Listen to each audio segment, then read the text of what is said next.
What's up, everyone? Welcome to episode 48 of our podcast, Sippin' Sports. Again, I'm Dave. This is Chris. How are we doing after Super Bowl Sunday? How you feeling? A little tired at the beginning of the week here, but we're battling. Yeah? Yep. Yeah. Sun was out Monday, though. That made life a little easier. Oh, it's great. I'm digging the after-work sunsets on the drive home. Wow. Okay. There it is. There it is. Just rolling in the Prius. Exactly. Windows down, windows up. Not windows down during the week. I mean, Got today was a little bit rainy, but Yeah, today was a Saturday and Sunday I put the windows down a What little about bit. Monday? Monday was the nicest day. No, I didn't. Okay. We'll get there. I feel like after work, windows down, a little bit less enjoyable for me. Okay. But like midday, late morning, that's like peak windows down. Yeah. Well, once we for me. spring forward pretty soon, the drives there will be a little brighter, Right. Love it. a little better. Yeah. So there it is. By the way, happy Valentine's Day. Oh yeah, thank you. There it is. Shout out. All right, let's get into it. Top moment last week. What do you got? So my moment comes from the Super Bowl. Patrick Mahomes became the first player ever to win 2 Super Bowl MVPs and 2 regular season MVPs in the first 6 years of their career. He also joins Kurt Warner as the only player to win a Super Bowl MVP and I think it's a regular season MVP in the same year. There's Isn't that only crazy? been 2 Yeah. ever? Yeah. I also heard that on K-Fan. Dang. Yeah, you think That's there'd be a little more? bit surprising. Yep. Dude, there it is. Well, I feel like I might have to change mine because LeBron, he beat the all-time record in points. Oh, well, yeah. I've- We can talk about it. I I have mean, we two. can bring it up. Yeah, you can bring it up. It's All like right, I'll go 2. Yeah. Because I feel like that's just more notable. Yeah. LeBron has now become the all-time leader in points in the NBA. Yeah. I actually saw a tweet, and there was all these people that, I think it was John Shire, his podcast. And not John Shire, JJ Redick. And they were like, oh, people need to stop dogging on LeBron James because he's like the 4th overall in assists. He's like the certain percentage of You show like three-point all of the statistics. typical stats, points, rebounds, assists. Yeah, and he's and there. he's top 4 in all. Yeah, of them. he's there, and it's like, okay, he's literally like he's just that good. Yeah. So you can stop dogging him. When he's played this long and he's played consistently for this long, then it's tough to. Do you think that will be a record that will ever be broken Yes, I do think it will be broken. by a player currently playing? No. Okay. Not even close. Okay, sorry.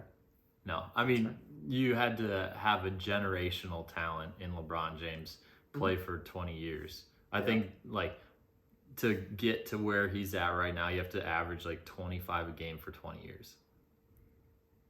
Yeah, I think the That's 25 years is and just that's a long playing time. all the games. Yeah, that's tough. 25 years is just a long time.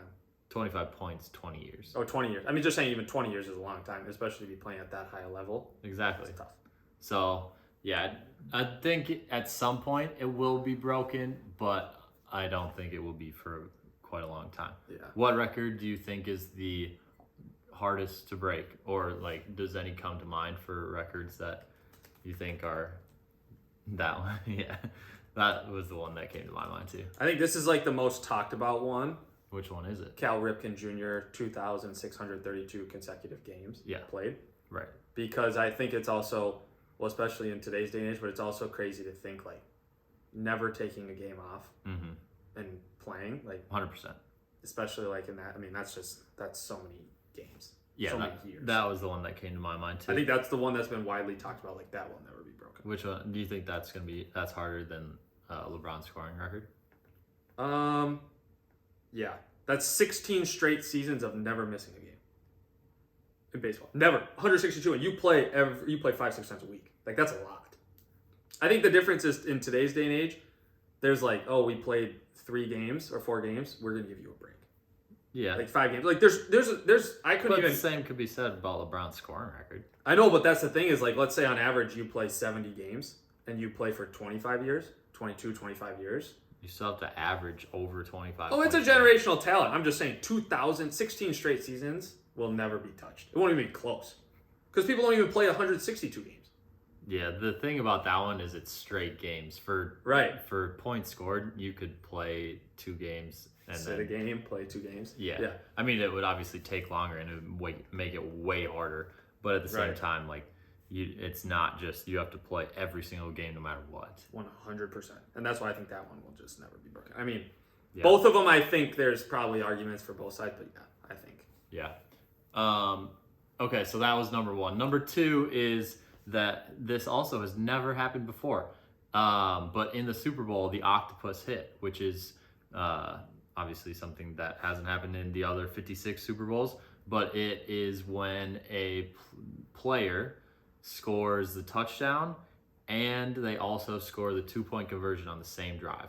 Jalen Hurts. Never been done. Jalen Hurts. And Jalen Hurts did it. Yep. So that's crazy. That was I actually saw that bet before the game, and I was like, I've never even heard of that. Yeah. What is an octopus? And so I clicked into it, and it said same player scores touchdown and 2-point conversion on the same drive. Octopus. Yeah. I truly thought it was like, you know how sometimes they do those things where like they do somebody picked the game, like a dog picked the games and the dog picked right, or like you know like the fish, like part of my take used to do like, the fish picked this. I thought that's what you were talking about. No. That's crazy. That's kind of cool. And this is the craziest thing, in my opinion. Never was done ever in the other 56 Super Bowls. Yeah. But it was only plus 1,400. Yeah, because I think it was this was the scenario. Like Jalen Hurts is a running quarterback, and when they go for 2, because here's the thing. Look at what happened. I mean, you can sneak it from the 3-yard line because they'll sneak it every play, and then he potentially, like it was. I guess that was built for this game. I mean, truthfully. Yeah. No, I agree. I just think that it's wild that it's something that had never happened ever. Yeah. Before. You think it should have been higher? Yeah. Oh yeah. Yeah. Crazy. Yep. I mean, I agree. I think it's crazy. I just can't get over the fact it's called the octopus. Like, I don't get that, but that's fair. Yep. All right, we're going to move on to the Minnesota Minute. How are we looking this week? Yep, so Minnesota Gopher basketball lost to Iowa. Decently close, actually, game. Their game against Michigan State got postponed Tuesday. They play Penn State coming up on Saturday. Timberwolves beat the Mavericks, kind of on a little streak here, and they play the Wizards before going to the All-Star break. Yeah, that was a great game. Yeah, dude, they balled out. They just scored a ton. I think we play the Mavericks, and I know it's a different Mavericks team now with Kyrie. We play the Mavericks very well. Yeah, I mean, we were up by a lot, and then they came back. And they made it close, but I'm just still saying, like, we always play the Mavericks, I feel like, very well. We always do. Yeah. I mean, I don't know the historical data behind that. I'm just saying because I've only been to one of the games I went to. When we won. Yeah, we won. See? We did win, yeah. Recency biasy. Right. St. Thomas basketball put a whooping on UMKC. They play Western Illinois They Saturday. also almost beat, Oral Roberts. Yeah, almost. They actually covered. Oh yeah, well yeah, it was I think a close it was like game. +9, +11 or something. It was a close game the whole time, and they were actually winning. Yeah, dude, they're decent. And Oral Roberts is regarded as one of the best majors. I think they're in the tournament. Oh, for sure. Yeah, they're regarded. I mean, they haven't lost a conference game so far, and they're regarded as one of the best mid majors in the country. Yeah. So, Minnesota Wild lost to the Panthers on Monday. They play the Avalanche and Stars coming up, and then your Minnesota Loons have a friendly Wednesday against San Jose. Season starts February 25th. You know what's the problem, though? Oh, it's coming up. Emmanuel Reynosa is suspended without pay. He didn't show up because I guess he's back in his home country because he has family issues or something. So we'll have to get the inside scoop on that. Oh, really? Yep. That's the latest. It's too bad. He Literally just our best player. didn't show up? Well, I guess he has like some issues, or the coach is aware of it, but since he didn't show up, they had to fine him or without pay or something. I don't know. They couldn't say, oh, no, we knew that he was going to be gone. We're not going to fine him.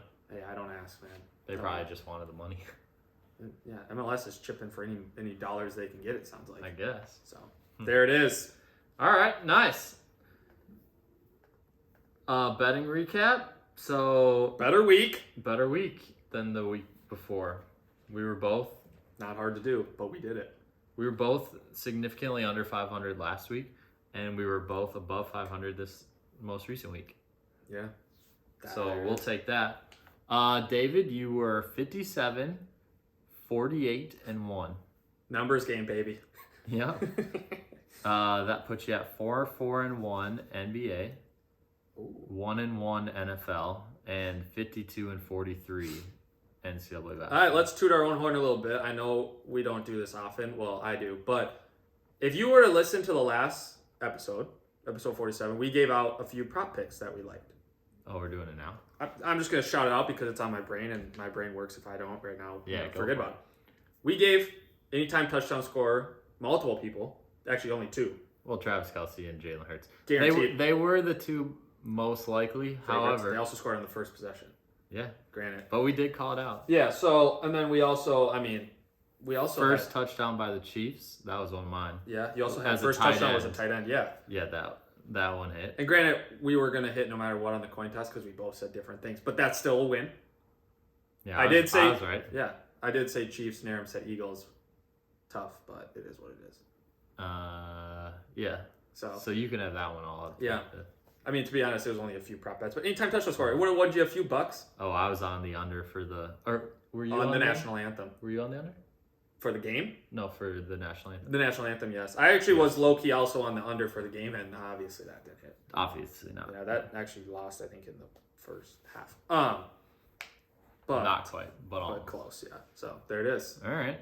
We only give out winners. Even when we lose the week before, we're still good people. Yeah, we got you guys on our minds. My overall record last week was 38-34, which was 2-2 NBA, 0-2 NFL, and 36-30 NCAA basketball. Okay. So apparently, Ramping I up. just did not put any NBA bets. It's Yeah, to be honest, crazy. I'll say this: I've only done a few NBA bets lately. It's One kinda was hard. the Timberwolves.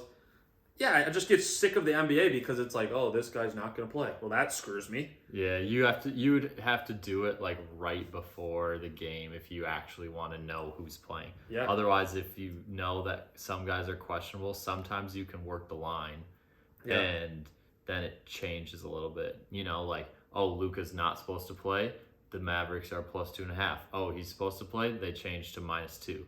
Yeah. You know, so like you can get 4-point swings there just when people go from questionable to then playing. Yeah. But I think it's hard because there's so many that are like, oh, it's day to day. yeah, And then it's like you literally have to wait until they're literally all like day the to tip. day. They are Yeah. all The day. only time it's actually confirmed is if they're out. Yeah, that's the other hard part about the NBA is a lot of times it's like, oh, we're gonna see how he does in warm-ups. Yeah. It's like, okay, the game starts at 7 and you don't know anything until 6:58 when they're announcing the starting lineups. Yeah. And by the time you check your app and see it, it's like, fuck, it's too late. Right. Shoot, it's too late. Yeah, exactly. But that's okay. Yeah, it We'll is what just it keep is. on grinding. Just roll, baby, roll. All right, are you ready to hit this beer and seltzer? Yeah, beer and seltzer. So we're finishing out the family of High Noon. I forgot the other one. So this is the watermelon High Noon. No, you just didn't want to. I didn't want us to try it yet. I wanted to wait till next week. I knew we were a little drowsy, so. Okay. So for the beer that we're going with, it is. Ooh.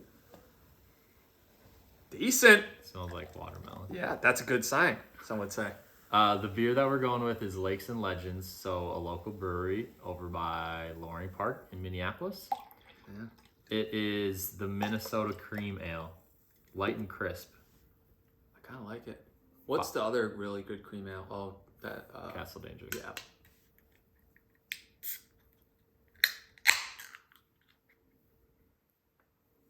This is 5%. Whoa! That's not bad. It's light. Yeah. It's a cream ale. Yeah. It'll be interesting to see how much cream there is. Why are you laughing? I don't know. That was just funny to me. It will be interesting. Because, like, when you said that, my brain instantly was like, oh, cream soda. Yeah, that's it right there. That's literally what I thought about. Because you were like, oh, I wonder how much cream. Same as always canned. Nice little watermelon with a few white seeds on there. Bang, bang. Do you get watermelon without seeds? Is that possible? No, you get them with because you cut them. Yeah, I just cut them. There you go. Because the price difference is significant. Isn't that crazy that the price difference is so different from just getting it like already cut versus just that big watermelon? Mm-hmm. You got to put in the work. to get the reward. Yeah, life lessons, fun facts for you. Put in the work. I will say before I get into rating it and such, not a huge watermelon fan, so it's going to be a little bit. it might affect the score Right. a little bit. Which is fair. I mean, do we all have our preferences? We're all human beings. Mm-hmm. I would say my first choice, like if I see a pack of seltzers, would also probably not be watermelon. Mm-hmm. I just feel like it's just not a good seltzer flavor. The fruit itself has grown on me lately. Oh, the fruit's great. Like if you're at a cabin, you're on a boat, you're on something warm, nice juicy watermelon quenches the thirst. Mm-hmm. So it's great fruit. Yep. Great fruit. What are your initial thinkings here, Chris? Anything particular? I mean, it has flavor. Yeah. Good or bad? I think it kind of tastes watermelon-y. Yeah, it tastes watermelon-y. But I mean, it's still watermelon-y. Yeah, it's still watermelon. Yeah. Yeah. You know. Yeah. So I think that makes it tough, especially if you're not a watermelon person. So I will say this. As we've said, we're not the biggest watermelon people. I think it's good. I think it's got flavor. Mm-hmm. But for me, it just doesn't do it for me. So what are you giving it? I'm going to give it 5.2. 5.2. Just because, like I said, I'm not a watermelon guy. So, like, the other flavors have been decent. Right. But it's just like, I'm just not a watermelon guy. I'm giving it 4.4. Yeah. Just not. Doesn't really quench anything. But if you're a watermelon person, then... This might be in the 6s or 7s. Because it does have a lot of flavor, so... Yeah, I would say you can tell that it's in the same family of the other ones. Yeah. You know? It's just like the brother that no one really likes. Mm-hmm. You know? Is that you? No. Oh. Well, that's tough. That's a personal opinion. Okay. I'm not going to answer that because I'm going to get roasted and in the comments. and with that, let's just move on to the Cream ale. The Minnesota Cream Ale. This is what the can looks like.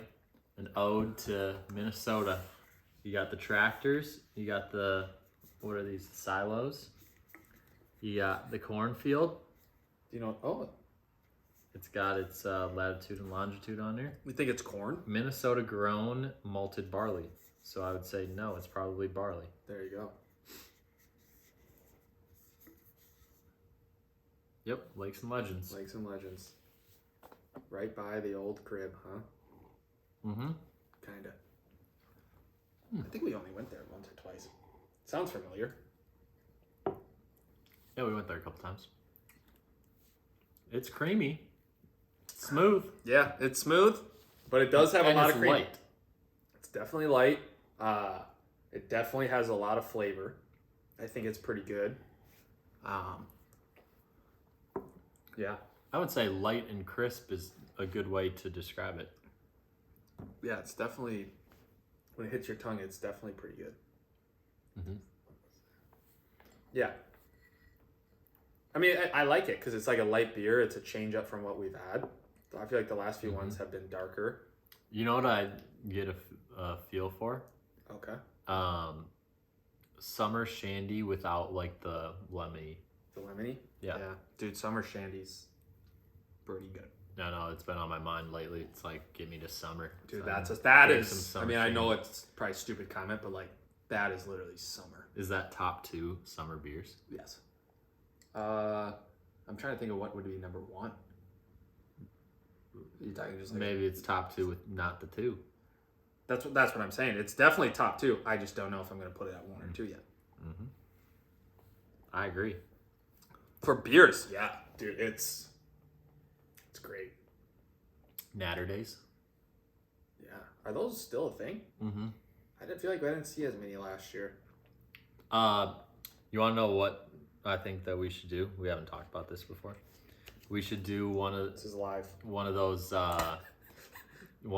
taste tests where we have all the different light beers. So like Bush Light. Miller Lite, Bush Light, Bud Light, Yeah. Mick Golden, Okay. and Coors Light. Coors Light. Okay. We have all 5 of them In a row. and underneath then the thing. underneath like a shoebox or Yeah, something. yeah. I've seen those. And then you drink Take a sip out of it out of a straw. Yeah. And then you have to guess which ones. I've seen people do that with like Pepsi, Coke, or Gatorade. or Gatorades. Yeah. I mean, I'm telling you right now, if you can't get friggin' like Gatorades, yeah, that doesn't make any sense. But what I'm saying is like, that is bad. If you can't get the different, because those are significantly different flavors. and they're supposed to be, because Right. they're like, what fruit punch ain't supposed to taste like lemon lime. Yeah, exactly. I know. I never understand that. It's like, how are you not getting these? I think the Pepsi, Diet Pepsi, Coke, Diet Coke could be tough. Oh yeah, definitely. But I'll say this. I will say this. Let me get one more. Not a huge like beer thing, but like I bet you I could tell. I feel like the only one I could probably for sure get is like Miller Lite. For sure is a distinct taste to me. You don't think you'd be able to get the rest of them? I don't know. That's I tough. feel pretty confident. Yeah, dude. I just feel like I don't know. Maybe. I mean, I haven't. I gotta start freshening up. How many do you think you could get out of 5 if you had to guess right now?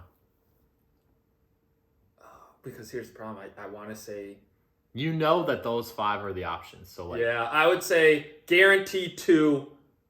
2 out of 5. Yeah, I feel like I would I would mix 2 up, dude. I feel like that's pretty standard. So 3. Yeah.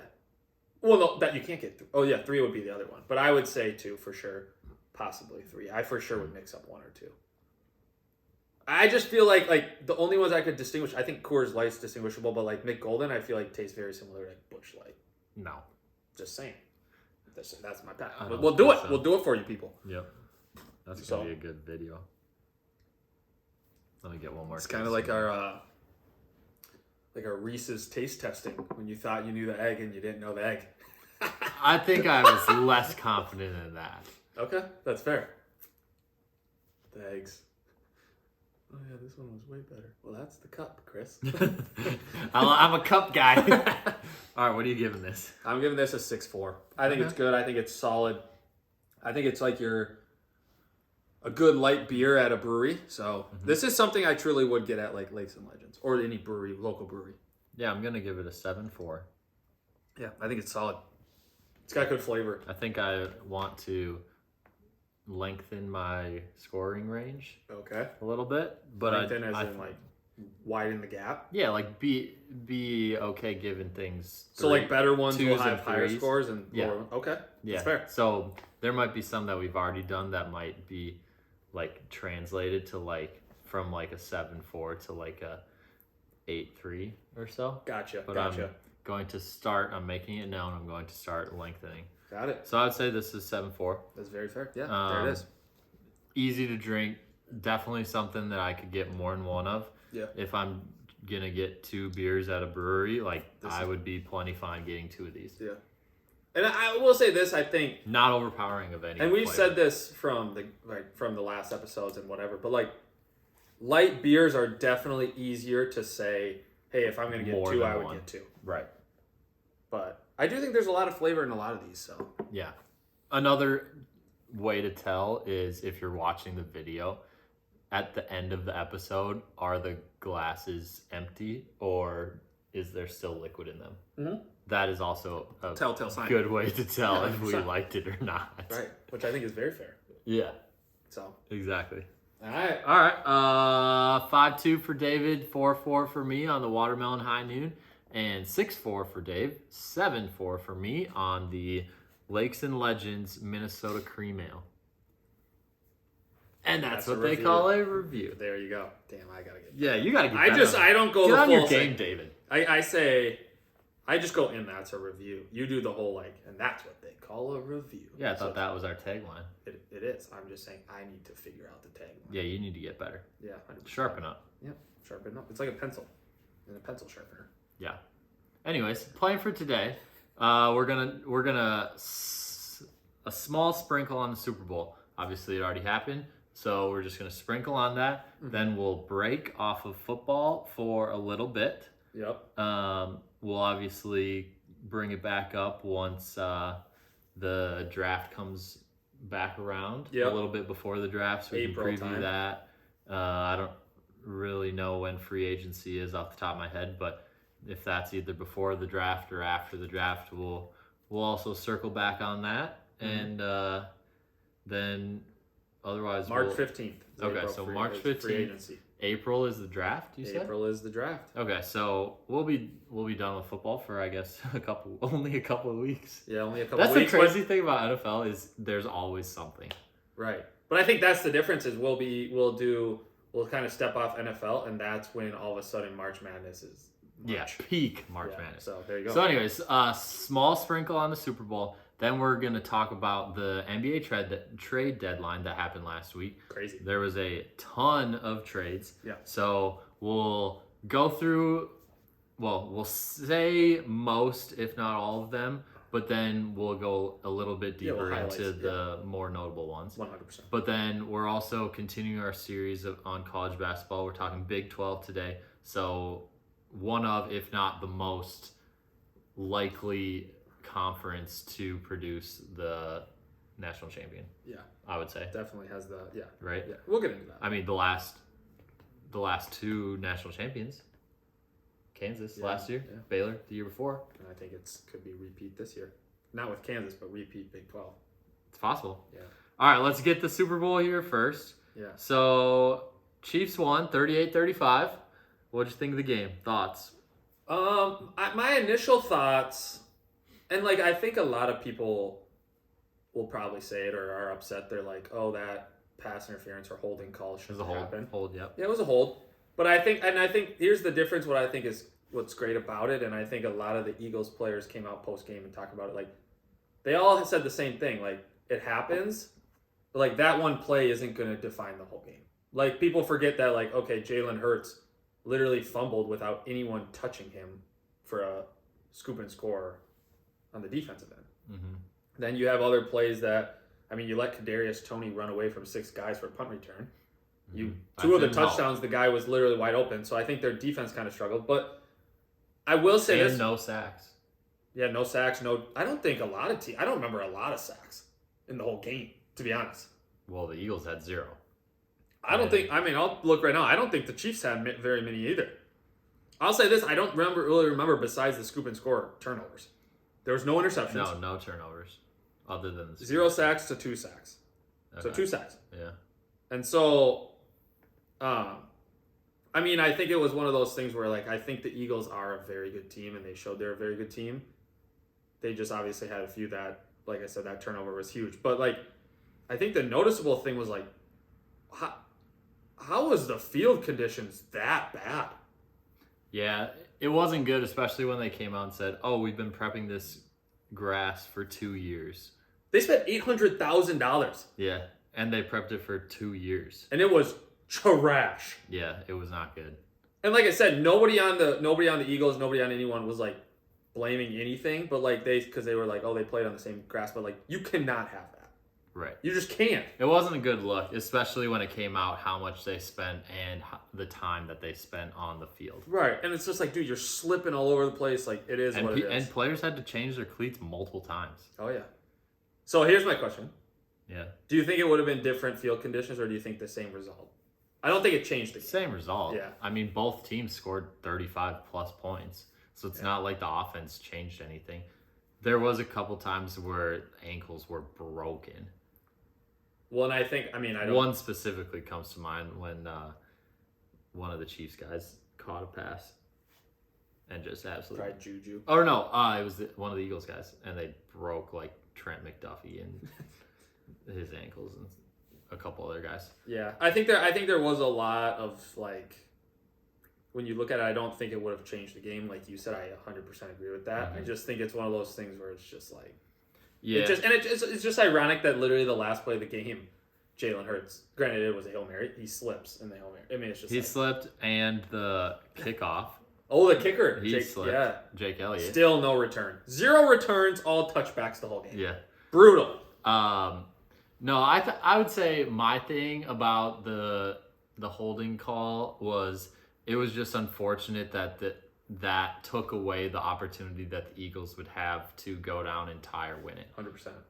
I think since both teams scored 35 points, yeah, it's hard to believe that they wouldn't have gone down to at least kick the field goal. which would then have given us an overtime game, which would be pretty fun. Yeah, and I think just by what the game was going beforehand, it was almost like whoever has the ball last is going to win. Yeah, exactly. Which is, like, honestly is a fun way to watch a game. Yeah, especially the Super Bowl. Yeah. So it was just tough that essentially took out that option and basically gave the Chiefs the win. Yeah. Rihanna performance thoughts? Mediocre, I thought. Mediocre. Okay. Yeah. It's also. Do you think? Here's my question, and I think everyone knew after. Well, when the people we were hanging out with obviously speculated and then Googled it, but like, wouldn't you think like if you're pregnant, wouldn't you say that before? Like nobody knew she was pregnant. Everyone knew she had a baby prior. No, I don't think she. So you just go out. You would just go out and be like. Think about how many more impressions. Oh, because she didn't tell anyone? Make if she didn't say anything like and then goes out and performs. Yeah, I guess that's true. It's like, oh, do you want some of the impressions to come out and for her or somebody that she knows to say, oh yeah, by the way, Rihanna's pregnant, like just so you guys know. Or when she comes out and everybody's like speculating or talking about like, oh Twitter my gosh, is Rihanna pregnant? Oh my gosh, is she not? You know? That's fair. That's a good point. The impressions that she would make skyrocket compared to if it was already known. I think I do love the fact that she did it by herself. Like, I mean, it would have been cool. It would have been cool if someone would have came out, but like, I think people, and maybe they don't forget, but like, dude, she has some bangers. Yeah, she has a lot of good songs. I think that was one thing that made it somewhat challenging for her is she has so many good songs and so many notable songs. Yeah. Then you get into the issue of, okay, well, how many songs do I pick? Yeah. How much of each song do I sing? Yeah. Or play, So it's like, you can't do just every single song or every single song that people know in a 13 to 15 minute time frame. Well, and I think that's what I was listening to on K-Fan too. They said what's hard is like she has bangers, but like based off of what the Super Bowl is and with the time restraint, like you only get one or two verses of each song. Yeah. Like you're like, dang, I love this Umbrella song, and it's only like for a verse. And she has some sick songs that are slower. Yeah. So then it's like, okay, well, do I want to slow the vibes down or just like do all the songs that keep the momentum going and are like upbeat and kind of like fun, if you will. And also shout out, I think the national anthem, I think Chris Stapleton killed it for being a country singer. I think it was very good. Yeah, very straightforward to the point. I think the thing is, if you're the national anthem person, you don't want people, you don't not want people to talk about you, but you also don't want people to talk about you. So then, it's just like, it was good. Yep. Solid. So. Yep, I agree. Commercial, quickly. Favorite commercial? I think the one commercial I've heard people talk about all the time was... I don't have any. I think there was one commercial. Granted, the second half commercials, I don't know who changed the script or what happened, but like they were actually like more interactive, like funny. The first half, I feel like it was all promotions. I didn't really pay attention that closely to the commercials.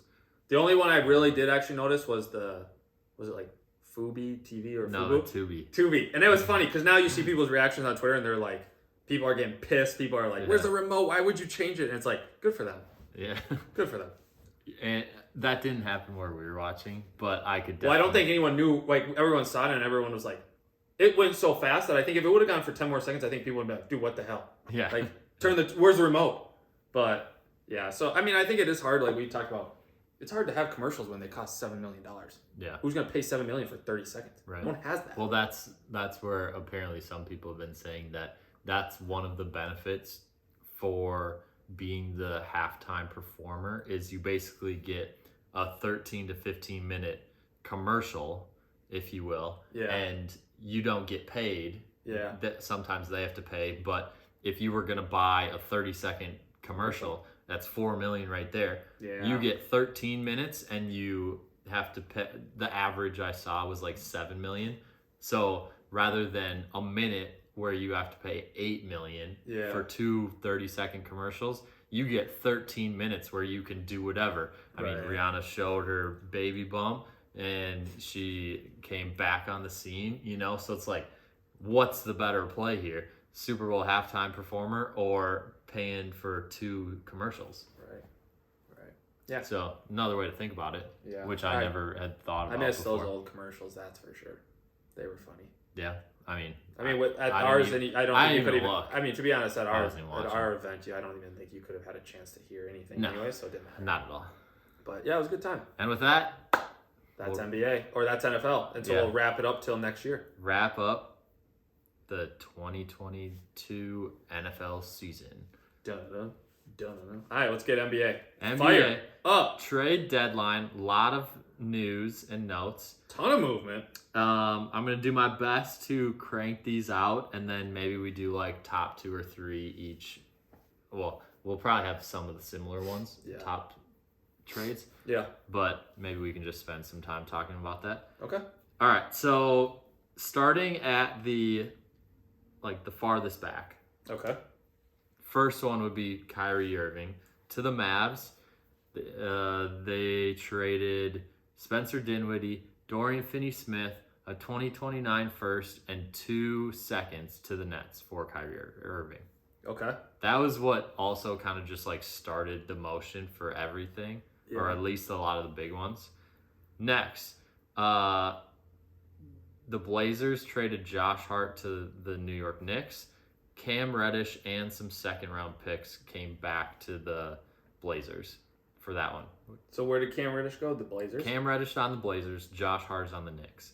I will say this. I think that could be... Oh, keep going. Yeah. Let's give it some time here. Next, 3-team trade. We got D'Lo, Malik Beasley, Jared Vanderbilt going to the Lakers.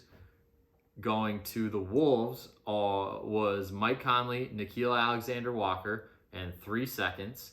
And then going to the Jazz was Russell Westbrook, Damian Jones, Juan Toscano-Anderson, and a 2027 first.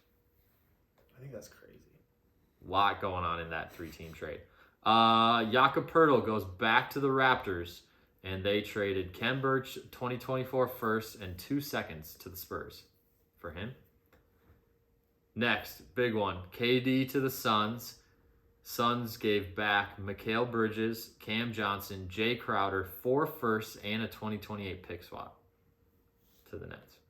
That's a lot. Next one, 3-team deal. Matisse Thybulle to the Blazers, Jalen McDaniels to the 76ers, Svi Mikhailiuk, and multiple seconds back to the Hornets. Next one, Thomas Bryant. Apparently, he asked for a trade from the Lakers to the Nuggets. The Nuggets gave up Devon Reed and 3 seconds to the Lakers. Interesting. Next, because of the KD trade where Jay Crowder went to the Nets, then the Nets traded Jay Crowder to the Bucks and got Serge Ibaka in 5 seconds. Is Jay Crowder ever going to play? Oh yeah, 100%. He's playing. So now he's playing. Oh yeah. Okay. Oh yeah. Because he wasn't playing. Yeah. Yeah, he'll be playing. Darius Baisley to the Suns for Dario Saric and a 2nd-round pick. Bones Highland went to the Clippers for 2 seconds to the Nuggets. Okay. 3-team deal. Eric Gordon going to the Clippers, John Wall and Danny Green to the Rockets, and Luke Kennard went to the Grizzlies. Then you got... This one is kind of confusing. It also was delayed because of the Gary Payton news, but I'll do my best to encapsulate it. So we got Gary Payton II going back to the Warriors. We got Kevin Knox in 5 seconds going to the Blazers. Then we also have James Wiseman going to the Pistons, and we have Sadiq. Oh, right. Sadiq Bey? It's James Wiseman plus 5 second-round picks to the Pistons. Oh, wait a minute. All right. Erase that. We got James Wiseman go to the Pistons. We got 5 second-round picks from the Hawks are going to the Blazers. Gary Payton II goes from the Blazers to the Warriors. And then Sadiq Bey goes to the Hawks from the Pistons. Did you follow that? A little bit. Okay. Next one. Josh Richardson goes to the Pelicans, and the Spurs get back Devontae Graham in 4 seconds. Mason Plumlee goes to the Clippers, and then Reggie Jackson goes back to the Hornets. Then you got Mo Bamba going to the Lakers for Pat Bev in a 2nd, back to the Magic. And that was it. Mo Bamba, huh? So those are pretty much all the trades that happened. I think it was When did Kyrie get traded? The two to three days before? 3 days before I trade think deadline? it was, and then that, like you said, that kind of just started everything, and then It might have been 4 days. It was like February 5th, I think. And then that's what started everything. yeah. So which one do you want to talk about first? Well, I think the biggest one is obviously KD and Kyrie. I mean, the KD one is huge.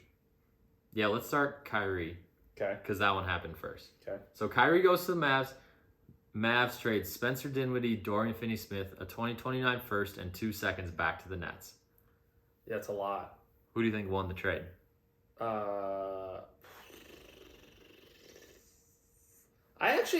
don't know. I think it's an interesting trade. Like I didn't know, or it'll be interesting to see how he gels with Luka. I just think that's so much to give up for one player. Yes, he's an elite player, but dude, you have one elite player / now you have 2 elite players. How do you start paying all these other guys around him? Well, to me, And Spencer Dinwiddie's solid. I think one, yeah, but he's not Kyrie. Oh, 100%. I think there's a couple things to look at. One, the fit next to Luka, very interesting. It's Yeah. 2 very ball dominant guards. Right. Naturally, they both kind of play the point guard position.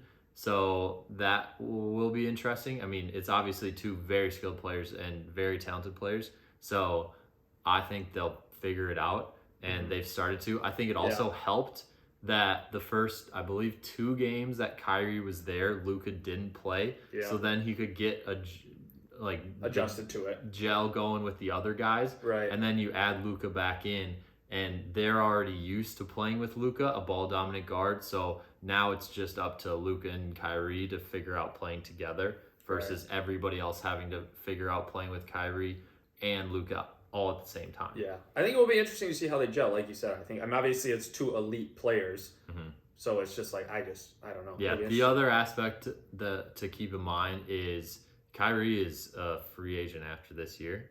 Yeah. So that's like, wow, that was a lot to give up to the Nets for somebody who might not even be on their team next year. Right. That's what I'm saying. So that part is interesting, but at the same time, it's like, okay, the Mavs are trying to make moves to win this now. year. Yeah, 100%. Exactly. So we'll see how that goes. What else you want to talk about? Well, You wanted to say something about Josh Hart. Josh Hart. Who was the guy Knicks. Cam Reddish. Cam Reddish. I think Blazers.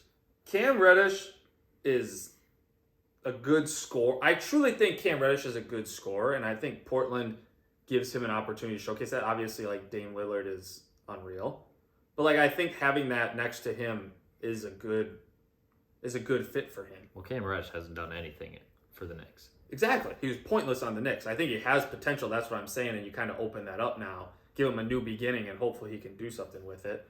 But I think the other trade that's kind of ironic or funny to me is... Can I say something about Josh? Yeah.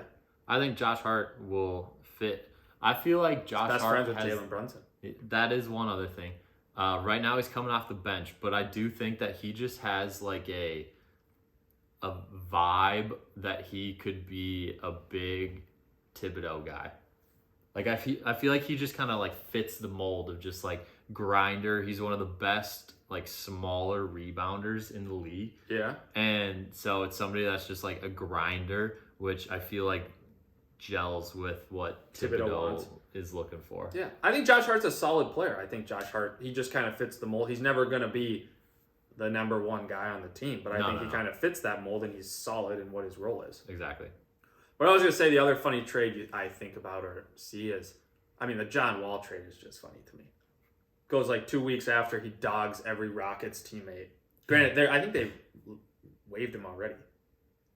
They might have. They might have waived him, but I think it's just funny going back. I think they waived both guys, Danny Green and John Wall. Yeah, I think it's just funny going back to Houston after you literally just talk so much smack about every player. And it's like, the buyout market is crazy. I mean, we can maybe talk about that next week. Just all the players that got bought out, but yeah, the buyout market is crazy. Let's talk about quickly the T-Wolves trade. What do you think about that? Yeah, I think it's good. I think it's already shown the changes that it will make with our team. Okay. So, I mean, for the guys that we got rid of, it's basically just D'Lo, right? Yeah. Who else did we even get rid of? I thought it was just D'Lo. I think. And picks? Maybe, or cash or something. I don't know. No, I don't think we got rid of picks. Yeah, D'Lo. And then we got Mike Conley. Nikhil Alexander-Walker. Yeah. Which I think Mike Conley and Rudy, they have that connection already, which will be good. But yes, that started to unlock Rudy. You already saw it when they played the Mavs. Yeah. That he was, 21 and 15 or something. Yeah. So that's great. It also, I want to say I've been saying it all year, but we need a point guard that is more of a distributor. Yeah. Well, Ant's got to be, yeah. It was always that D'Lo was more shot focused than setting everybody up. When you have a lineup with Ant at the 2, who is your best player, yeah, you got Cat, who hasn't even played basically the whole year. Yeah, he's going to be coming back at some point. Yeah. You got Rudy, and then you got Jaden McDaniels. You need a guy that's going to distribute, get the ball to the other guys, Ant and Cat specifically, right, and is not so shot focused. And Mike Conley is like the perfect person for that. The other person I was talking to some people about who we could have maybe gone after was Fred VanVleet. The Raptors didn't end up moving really anybody. Yeah. But that was the other aspect of it, where he can score a little bit more than Mike Conley, but still assist or pass focused. But I'm happy I'm with into it. Mike Conley. I think it's fine. Yeah, I think at first it was like, whoa, but I think, like you said, I think. Why do you think it was first like, whoa? Well, because first of all, we were trying to get rid of D'Lo. Also, his contract's massive, and we signed a guy who's 36 years old, who's on just as big a contract as. No, it's 2 years. It's 2 years. It's 2 years. Of 1. But I'm still saying he's still a pretty big contract, and he's old. But I think at the same time, like you said, in our mold, once Cat comes back, it'll be, if Cat ever comes back, it'll be beneficial. It's to just our not team. Rushing. Because like you said, the difference is right now is D'Lo was that guy that wanted to score and wanted to also like he wanted to get his. 100%. Mike Conley doesn't give a crap about it. Yeah. Like he's been in the league so long and like he gets it. And I think the difference is like you said, you already see the gel of him and Rudy. Yeah. Like D'Lo literally threw more bounce passes to Rudy Gobert when the bro cannot bend down than I've ever seen. Yeah. It didn't make any sense. Plus, also, I feel like this always happens, but once a trade happens or once somebody gets cut or released or anything, then all the bad stuff comes up. And apparently, D'Lo just did not like Rudy. Yeah, it doesn't. Did you see that report? Yeah, it doesn't surprise me. And he was like kind of like a bully almost. Yeah, I feel like D'Lo. I don't know. I always feel like sometimes there's things that are bad that come up, which is so hard. But I feel like it always happens. Yeah, it's just crazy to me because it's also like, okay, dude, you don't like him. It's still your job. Go out and play. Do just a job. He also starts and has been an all NBA guy. Like I do understand it to an extent where it's like, hey, like you should try to gel with your teammates. Like shout out Aaron Rodgers, never does that and they stink. But like I think it's also one of those differences where I just think it's like, dude, you're on an NBA team. Like, why is there so much drama? Just go out and play. Yeah. Like, dude, like we're all trying to do the same thing, and if you're not, then get out, which D'Lo's out. And Rudy strikes me as somebody that's just like so unselfish. Like this bro literally is not trying to score at all. He's just trying to defend, play hard, get rebounds, and block shots. 100%. He knows his role. You're right. So, like I said, D'Lo was trying to get his, and he got his by getting out. Okay. I feel like we should talk about KD to the Suns too. Yeah, I think it's a lot. I mean, I think here's the thing: is the Suns are now a powerhouse. I saw a funny tweet about it where it's like ever since John Morant said that the West was easy, now everyone's loading up. Literally everybody's loaded up. Which I think it's a funny trade, and I think it's a good trade. I think it's good. I don't know what goes on in organizations, but it always blows my mind too. Like you said, like once these players get traded, because these are obviously elite players, are not going to get cut. They get traded or whatnot. Like all of a sudden, it's like a new beginning. It's like a new rising where it's like, oh, KD, he's back. He's back to being KD. And it's like when he was on the Nets, it's like he's still KD, but it was also like, he's KD. Like I don't know what goes on in the Nets organization, but even when Kyrie left, he was like, thank God he's out of there. Right. So it's like, what's going on? Yeah, it is interesting. That's the same thing like when D'Lo left the Wolves. Yeah. All the bad stuff comes out after they're gone. It's crazy. And I even saw something from Jay Crowder where it was like there was just some internal things that was happening. And the Suns? Yeah, and Well, the Suns and he said GM or whatever. he was like, yeah, they asked to keep it internal, so I'm not gonna like say what it was. Right. There was just some things going on. I think it's crazy, and like maybe right, I don't know that's the behind the interesting. scenes, but maybe it happens even in. Well, it jobs. sounds like it's just happened everywhere. That's what I'm saying. Whatever it is. And that's like my point. What's crazy about it is it's like there's so much drama. Yeah. Where it's like, dude, I get you guys are getting paid a lot of money. You got John Wall talking about the experiences at the Rockets. You got D'Lo talking bad about the team. You got freaking the GM of the Suns apparently. Yeah, the Suns. Who knows what's going on there? Everybody's trying to get out of the Nets. Yeah. Like, it's almost every team at this point. Well, and I think it's crazy because I think there's some behind the scenes stuff, but like, you like at the same time, like it's your job to literally just go out and play basketball. Why is there so much politics behind it? You're getting paid. That's the NBA. You're getting paid. You're getting paid $30 million for 1 year. That's why there's politics. Why? You're getting paid. If you pay me $30 million, NBA, you pay me $30 million. Those towels will be clean. The Gatorade will be filled. Everything, and I'll actually take. Yeah, but if you're getting paid $30 million, you ain't getting paid $30 million to take care of the towels. I know, but I'm just saying, like, dude, you got to know your role. Like the best teams know their role. Like you never hear this stuff about the Celtics. Tell me one player on the Celtics that did that. Actually, Peyton Pritchard did come out and say, well, I wish I would have gotten traded at the trade deadline. Because he wants a bigger role, right? But I guess I'm here, so we'll just make the best of it. He wants a big role. It gets it, though. It makes the best of it. It's just like one of these things where it's like, I feel like you said, I think it is so prevalent now in the NBA because it's also one of those things, like you said, maybe it's like, well, they're going to pay me X amount of $1 million. I'm going to bitch and moan until I get what I want. Mm-hmm. Like, oh, dude, I hate playing with this person. Look at Golden State. Draymond Green punched Jordan Poole in the face. Now they're best buddies. Like, I don't know if they're best buddies. They're buddies. They're figuring it out. They are figuring it out. So, I don't know. I think the NBA...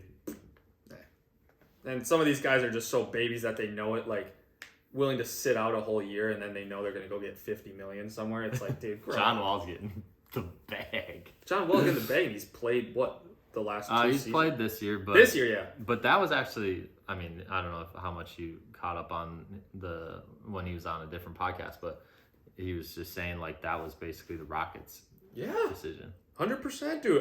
Yeah. I think there is more to it than just the players, but the players are the only ones going to come out and say it. Mm-hmm. But, I mean, I don't know. But we're done with the NBA. Yeah, let's cut the drama and move to college basketball, where there's no drama. Well, there's drama. Just kidding. There's always drama in everything. Okay, so today we're talking Big 12.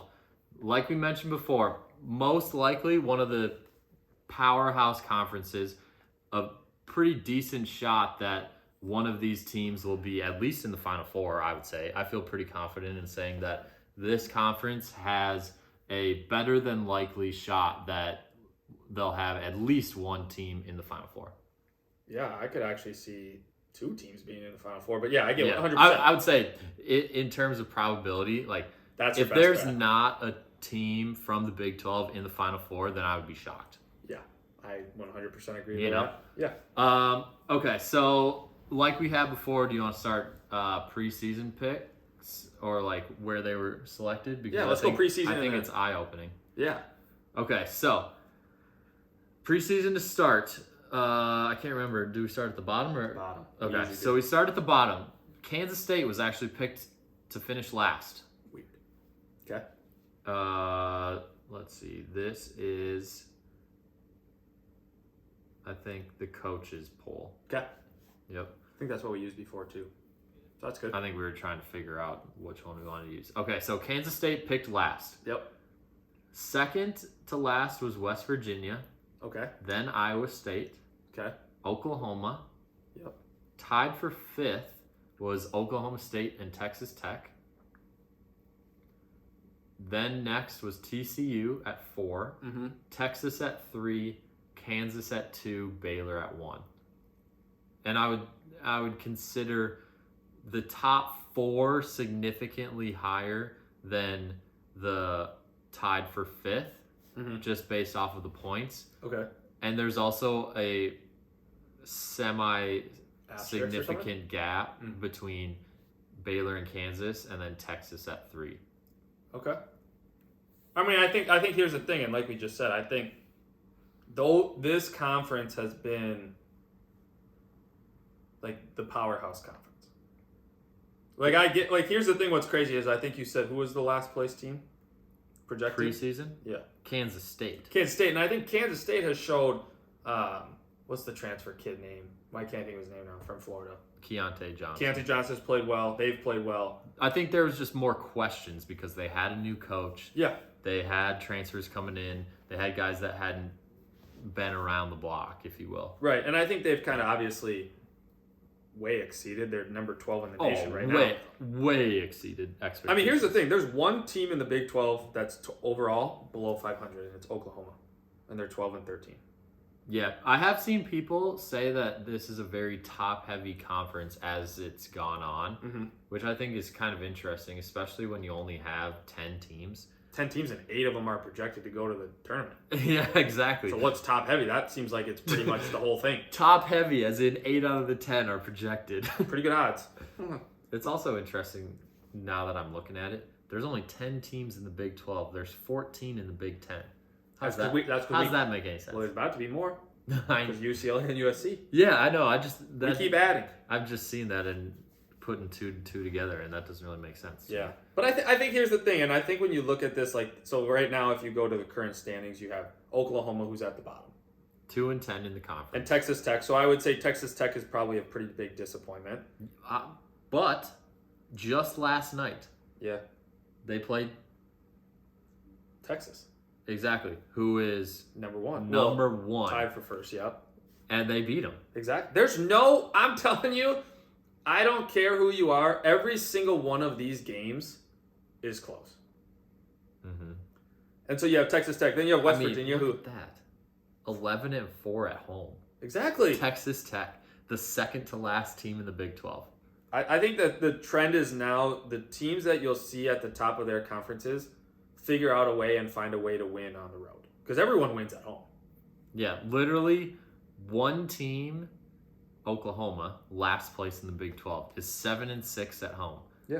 Everybody above them, the worst home record is 11 and 4. Yeah. The worst, 11 and 4. Everybody else is better. 11 and 3, 11 and 3, 11 and 2, 12 and 1, 13 and 1, 12 and 1, 14 and 1, 13 and 2. But listen to this. So Oklahoma, obviously the bottom of the conference, at the beginning of the year when they started playing conference play, lost to Texas by 1. Lost to Iowa State by 3. Lost to Kansas by 4. Lost to Baylor later on in the year by 2. Then they've lost 4 straight by more than that. And they've kind of started to struggle. They smacked now number 1 Alabama. Right. But what I'm saying is like, it's just crazy. It's like I think the better teams are starting to differentiate themselves. But if they can win some of these 1 or 2 score games, this could be a difference. They could be tied with West Virginia. Definitely. So I think that just shows how good this conference is top to bottom. So I definitely don't agree with top heavy. I think it's just solid all throughout the butt. It's a pretty obvious statement. Yeah. No, I would agree with that. I would say, yeah, solid overall. Yeah. I mean, you even got Texas Tech, who's second to bottom, but they've won their last 2 games. Yeah, I just think it's so hard to go on the road. I mean, you even look at, like even today, NC State. No, not NC State. What was I just going to sweat? Kansas State is playing at Oklahoma. And I think Kansas State is maybe a few point favorites. Maybe? Kansas State is underdogs. Is underdogs. Yeah. They were +1.5. +1.5 to a team that is 2 and 10 in the conference. And last place. Exactly. That's crazy to me. And like, we don't give betting advice, but like, dude, what? That shouldn't happen. But it's going to be a close game. You know it's going to be a close game. It's always close. Yep. Well, I was watching a video of Mick Cronin, the UCLA coach. Yeah. Yep.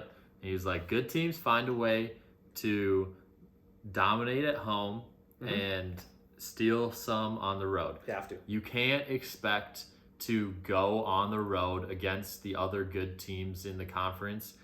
Honestly, it's the same kind of thing. So in this example, right, you got Kansas State going on the road to Oklahoma. Kansas State's underdogs. And then it's the same thing. Okay, if Oklahoma beats Kansas State tonight, well then when Oklahoma goes to Kansas State, they're going to try and get them back. So there's always this level of balance where when one team is on the road going to another team's place, if that team is good or thinks they're good, then they're going to be doing everything in their power to win their home games. Right? And so you have to win most, if not all, or the majority of your home games and find a way to steal some on the road. That's just how conference play works. Well, I think in college basketball. It's even like a test to that. You look at this past weekend, and I know it's a different conference, but like Purdue, the number one team, is favorites by 4 points at Northwestern. Northwestern's solid. They lose by like 6 or 7, which probably was a one-score game until they started fouling at the end, whatever. Yeah. But I also think at the same time, it's just crazy. If Purdue is at home, they're 9 or 10 point favorites easily against Northwestern. And they probably win by 7 to 10. Right. And I think that's the difference with college, and like we've said before, is you just ride that momentum so much. All the fans, all the students. And I think it's hard to go. I think it is hard in college. Like, obviously, playing sports like D3 is different, but like, you travel to that state, you're playing in a different state, you're staying in a different bed, your routine is just different. Yeah, I mean, let's be honest, the courts are different. Yeah, hoops are different, depth perception can be different, but it's not like these guys are the game's at 7 o'clock and they're flying in at 3 o'clock. Like they're coming in the day before. Right, 100%. Which I think so then you gotta stay in the hotel. Yeah. You gotta do the walkthrough in the hotel. You might get some shots up in the morning for like, I don't know what, 30 to an hour. And then you maybe. Go probably back home. And then you go back to the hotel if you're just hanging out. So it's way different. And those are the things that you kind of forget when you're just like looking at the game like, oh, Kansas State at Oklahoma. Oklahoma's last place in the Big 12. Well, Kansas State is 4th place in the conference and is a top 12 team in the country. They should just dominate them. Yeah. You know, but when you throw in all those other factors, it's like, oh, okay, yeah, it might actually be a little closer. And that's honestly what you see in a lot of the conferences. Well, and I think that's also why part of it when you come to the tournament, these good teams win is because their preparation is just so much better. Like they've been there before, they know it. And I think sometimes that's why you see these first few games is like the jitters are kind of there, and like the lower seeded team keeps it close. But then it's like once second half turns up, it's like, okay, now we're playing and we're gonna win by 20. It's like the first few rounds. It's like the first 5 minutes of the second. They're just half. hyped up. Well, no, you're saying second half. For the first 5 minutes of the second half, that's when you really figure out how the rest of the game is going to go.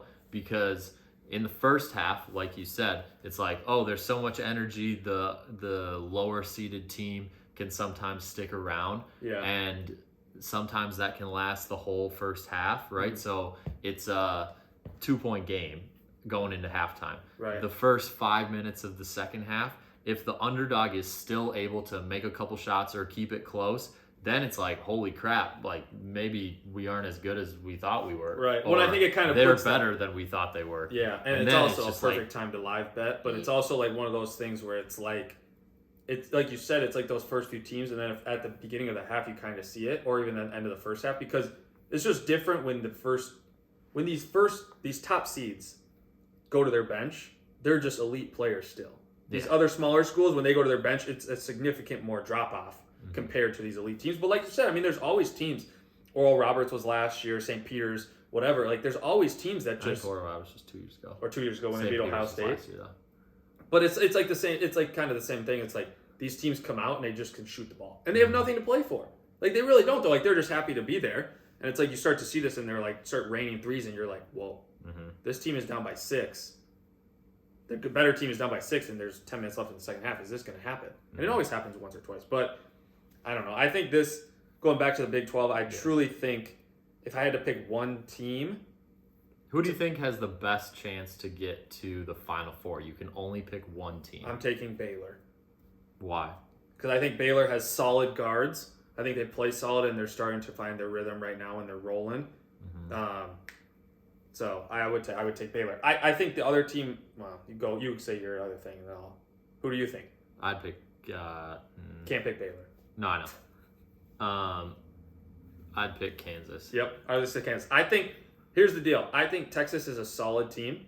I think Texas has big flaws. When they lose, it's bad, and they look bad. And so it's like I think Kansas is that solid team. They obviously have some experience. Coaching is great. I do like watching Iowa State play. I just don't think Iowa State has the power to do it. I think they only have a few scorers that really contribute to all their scoring.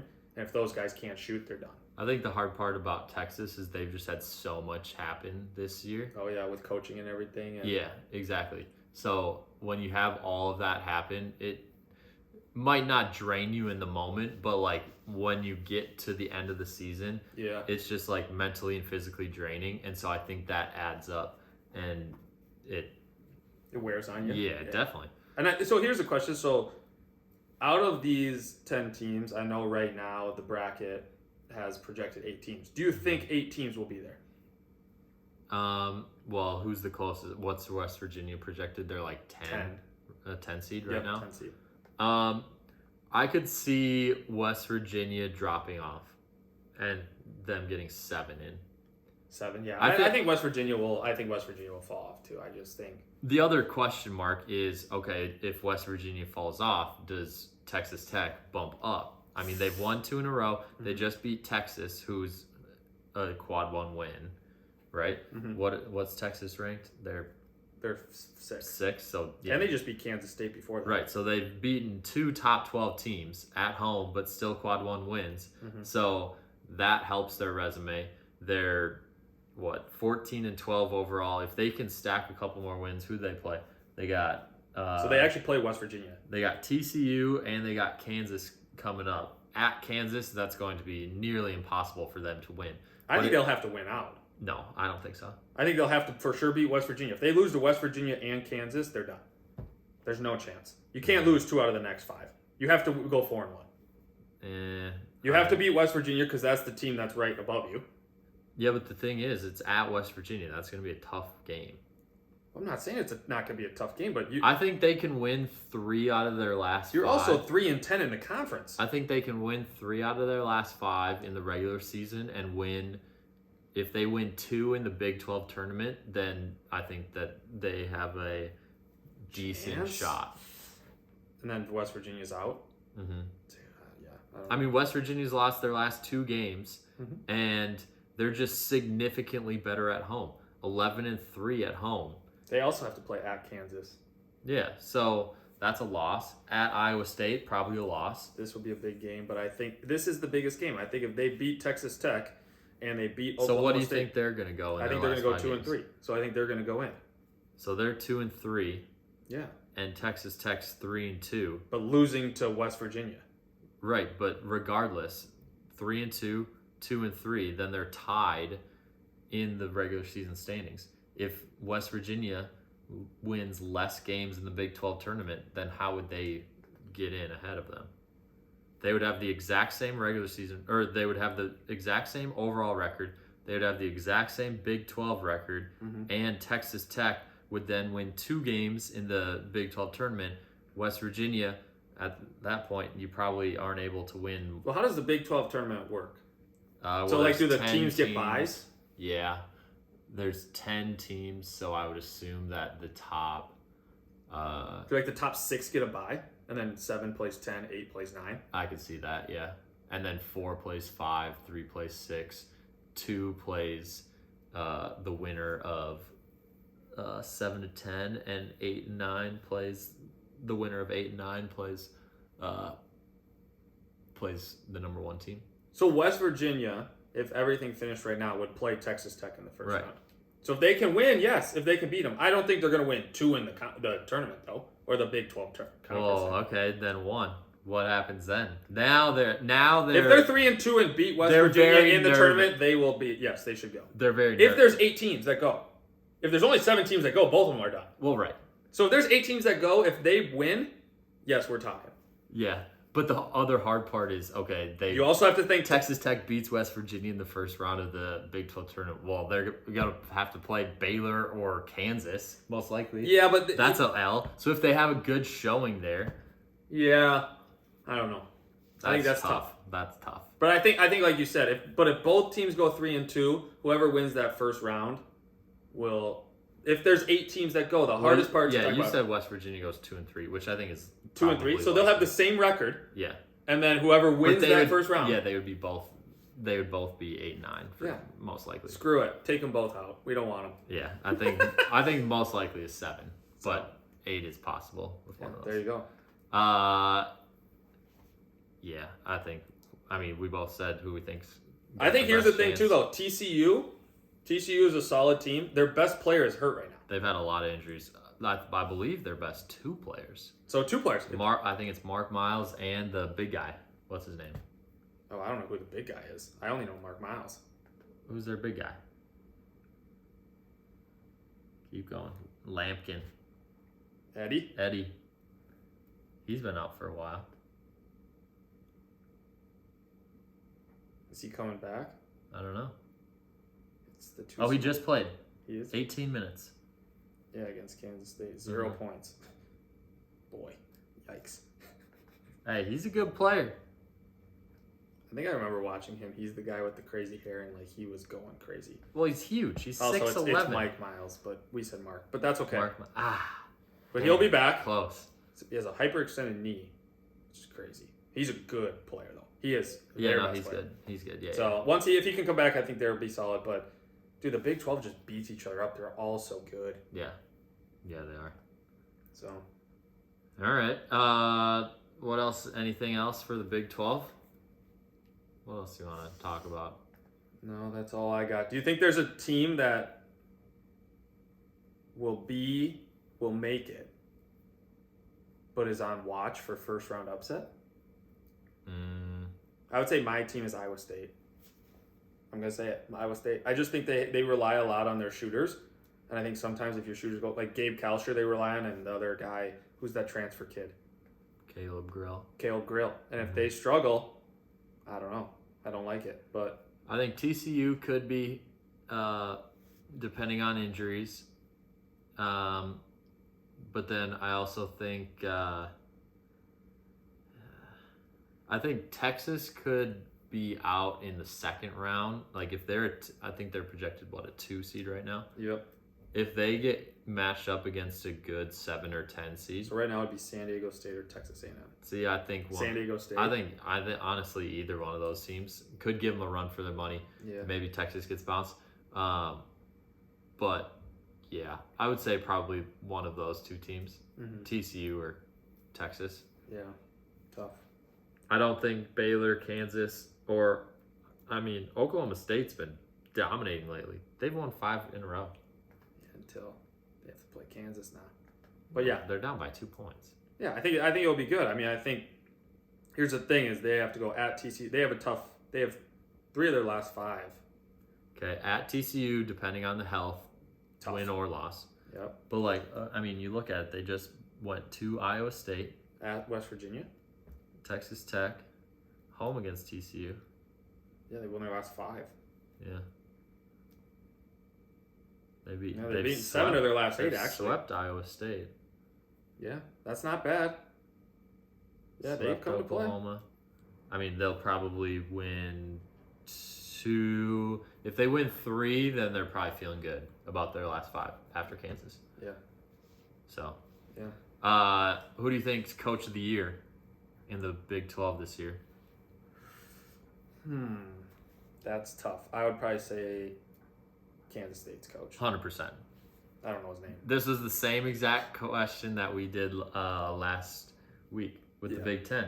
Northwestern coach when they were predicted to finish what? They were predicted last. Kansas State. Yeah, Kansas State last. And now they're a top 12 team. In the nation. Yep. So, it's crazy. Who's their coach? Let's give him some love. Jerome Tang. First year head coach. I mean, you got to give it to him. Yeah. If he doesn't get it, I'm going to be disappointed in Big 12. Yeah, it's all politics.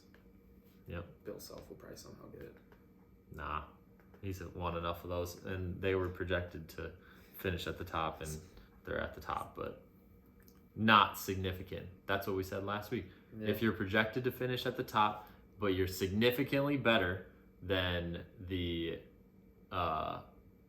other teams, then you deserve it. Kind of like Matt Painter at Purdue. Yep. Projected up top, and they're significantly better. Yeah. But if there's a team that's predicted last or bottom, and they're competitive middle to upper middle, then they deserve it, which is literally this scenario. So if Kansas, quick question, if Kansas finishes first in the conference, Yeah, well, let's just give a picture.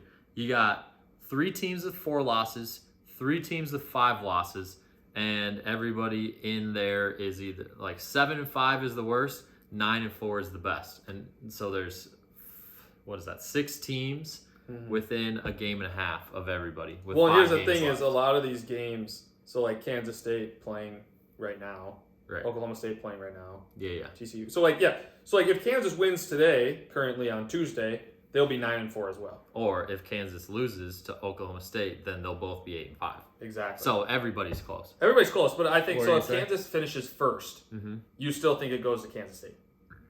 If Kansas State finishes in If the Kansas top, wins out, yeah, if Kansas State finishes with, what's their record? So Kansas wins out, they're 13-4. What's Kansas State's record? They're 7-5 right now. yeah. So let's say they win 3 of the last. Let's say they get 10 wins. No, they could easily get 4 Home more against wins. Iowa State, probably a win. Baylor home, probably tough, but then Oh yeah, this Kansas State. Home against Oklahoma, that's a win. Home against Iowa State, probably a win. this is gonna be a tough game. And I think they These two are win gonna be 2 out of, No, 3. I think they beat West Virginia. yeah, so Potentially. So 3-2. So 3-2. So, So they they'd finish be with 10-7. So 10-7 versus And that would probably 15-4. put them top 5 in the conference. Oh yeah, they'll still take the top 5. So you think he'll should still get it? I think so, yeah. Yeah, I agree with that. I think here's the thing: it's so hard though. It's like if you're expected to finish first and you guys finish first, it's hard not to give it to them. But I think this conference is so close that it's like, dude, if Kansas State finishes ranked in the top 15 and is top 5 in this big conference and this tough of a conference, how can you not? Right. Predicted Exactly. last. Yeah. To this, so Exactly. I agree with that. Yep. There you have it.